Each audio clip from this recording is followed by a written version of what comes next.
والذين جاهدوا فينا لنهدينهم سبلنا وإن الله لمع المحسنين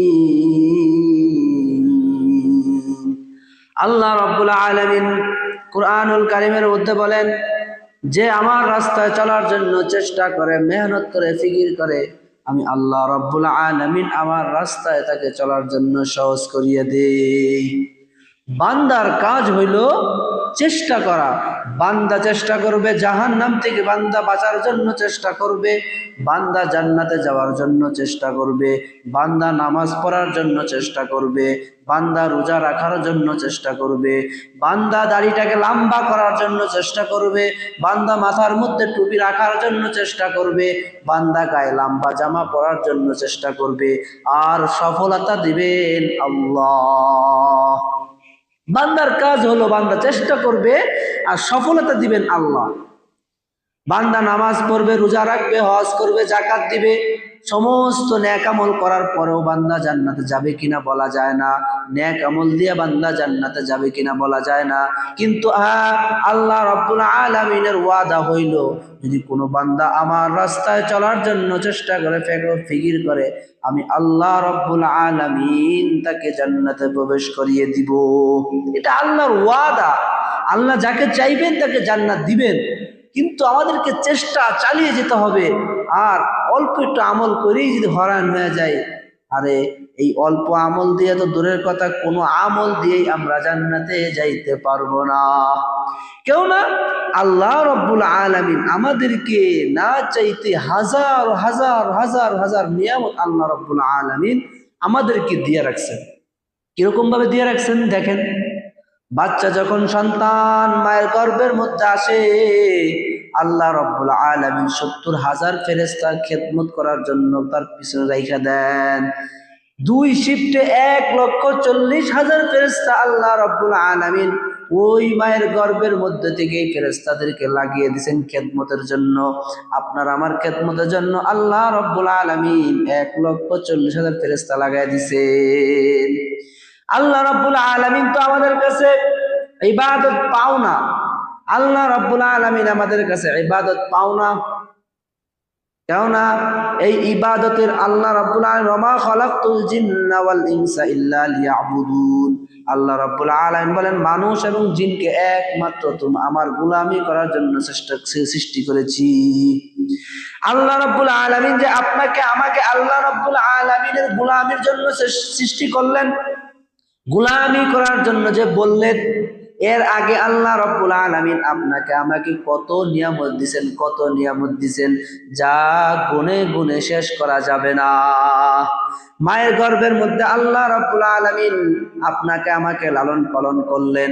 ওখানে দুনিয়ার কেউ যদি চাইতো, ওখানে কেউ আপনাকে এক লোকমা খাবার খাওয়াইতে পারতো না, সেখানে আপনাকে কেউ কিছু দিতে পারতো না। সুতরাং আল্লাহ রাব্বুল আলামিন ওই মায়ের গর্ভের মধ্যে আপনাকে আমাকে লালন পালন করেছেন। শুধু তাই নয়, বাচ্চা যখন দুনিয়ার জমিনের মধ্যে ভূমিষ্ঠ হয়, তখন বাচ্চা দুনিয়ার জমিনের মধ্যে আইসা দুনিয়ার কোনো খাবার সে খাইতে পারে না, পারবেও না। আল্লাহ রাব্বুল আলামিন মায়ের স্তনের মধ্যে এমন একটা খাবার সৃষ্টি করে দিলেন, এমন একটা খাবার দিয়ে দিলেন যে খাবার বেশি গরমও না, বেশি ঠান্ডাও না, বেশি পাতলাও না, বেশি গাঢ়ও না। আল্লাহ রাব্বুল আলামিন মায়ের স্তনের মধ্যে খাবার রেডি করে দিলেন। বান্দা যখন চায় সেখান থেকে খাবার খায়। আল্লাহ যদি সেই খাবার না দিতেন তাহলে এই খাবার কেউ খাওয়াইতে পারতো না। মনে করেন যে একটা বাচ্চা দুনিয়ার জমিনে ভূমিষ্ঠ হইল, আল্লাহ রাব্বুল আলামিন তার জন্য কোনো খাবার রেডি করে রাখেন নাই, মায়ের স্তনে দুধ দেন নাই, কারো দুধ সে খাইতে পারবে না। মনে করেন এরকম একটা পরিস্থিতি হইল, তাহলে ওই বাচ্চাকে কিভাবে খাওয়াবেন? আপনাকে কি করতে হবে?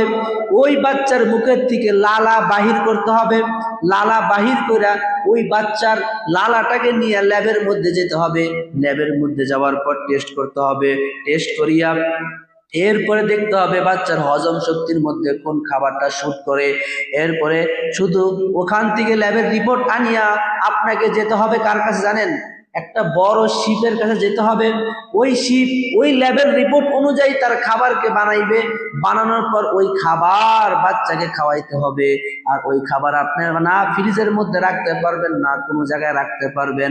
কি জন্য? ফ্রিজের মধ্যে রাখলে ওই খাবার বাচ্চাকে খাওয়ানো যাবে না, বাচ্চা অসুস্থ হয়ে যাবে।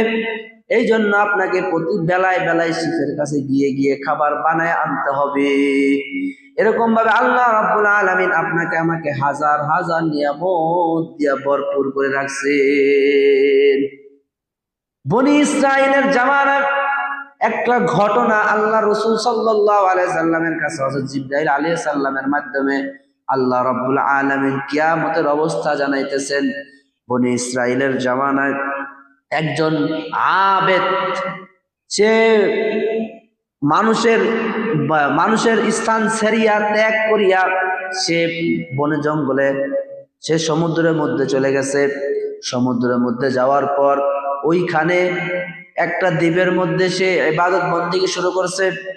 ইবাদত বন্দেগী করতেছে। আল্লাহ রাব্বুল আলামিন ওই বান্দার উপর খুশি হয়ে গেছে। বান্দা তো সেখানে কোনো খাবার নিয়ে যায় নাই, বান্দা লোকালয় সারিয়া বান্দা একা একা ইবাদত করতেছে আল্লাহ রাব্বুল আলামিনকে পাওয়ার জন্য। ওই ইবাদত একদিন দুই দিন নয়, বান্দা টানা 500 বছর ইবাদত করছে, টানা 500 বছর। ওই বান্দা সেখানে কি খাবে? আল্লাহ রাব্বুল আলামিন বান্দার ইবাদতের মধ্যে খুশি হইয়া আল্লাহ রাব্বুল আলামিন সেই জায়গার মধ্যে একটা ডালিম গাছ বানায়া দিয়েছেন কুদরতি ভাবে। বান্দার যখন খিদা লাগে গাছ থেকে ডালিম ছিঁড়ে ছিঁড়ে বান্দা খায়। শুধু ডালিম খেলেই তো হবে না, পানিও তো খেতে হবে। সমুদ্রের পানি কিন্তু অনেক পানি, কিন্তু বান্দা তো সেই পানি খেতে পারবে না, কেননা সমুদ্রের পানি নোনতা। আল্লাহ রাব্বুল আলামিন কুদরতি ভাবে পাথরকে ফাটাইয়া পাথরের মধ্যে দিয়া ঝর্ণা বাহির করে দিলেন। বান্দা এবার ওই ঝর্ণা থেকে পানি নেয়, মিষ্ট পানি খায় আর ডালিম খায় আর আল্লাহ রাব্বুল আলামিনের ইবাদত করে। এরকম ভাবে বান্দা 500 বছর আল্লাহ রাব্বুল আলামিনের ইবাদত করছে। যখন হাসরের ময়দানে আল্লাহ রাব্বুল আলামিনের সামনে যাইবে, আল্লাহ রাব্বুল আলামিন বলবেন, ওই বান্দাকে আমার দয়ায় জান্নাতে প্রবেশ করাইয়া দাও। কার দয়ায়? আল্লাহ রাব্বুল আলামিনের দয়ায়। এবার বান্দা মনে মনে ভাববে, হায় আমি 500 বছর ইবাদত বন্দেগী করলাম, আল্লাহ রাব্বুল আলামিন বলতেছেন আল্লাহ রাব্বুল আলামিনের দয়া আমি জান্নাতে যাইব।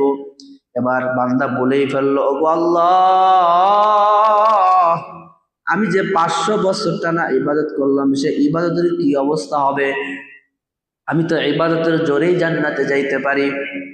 আল্লাহ শুনেও না শোনার ভান ধরলেন।